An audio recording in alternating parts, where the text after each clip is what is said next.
Assalomu alaykum aziz do'stlar, aziz obunachilar, xudo xolasa.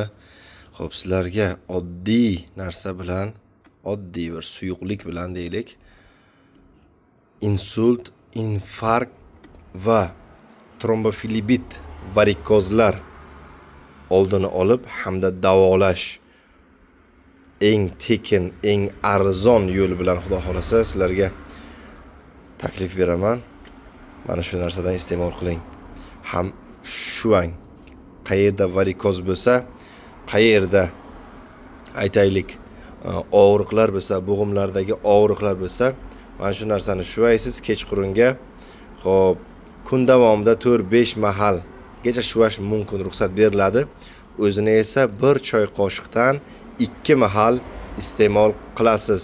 250 gram suvga aralashtirib. Buni nomi shotut sirkasi. Shotut sirkasi aytilgan eng mayda qon tomirlar, hattoki ko'zni ichidagi eng kapillar qon tomirlarini ham tromlarni ochib beradi.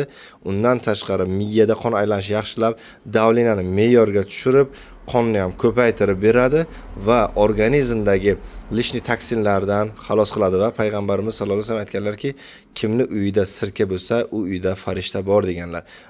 Bu immuno shotut sirkasi dastavkamiz bor, bemalol murojaat qilaverasizlar, xudo xolasa.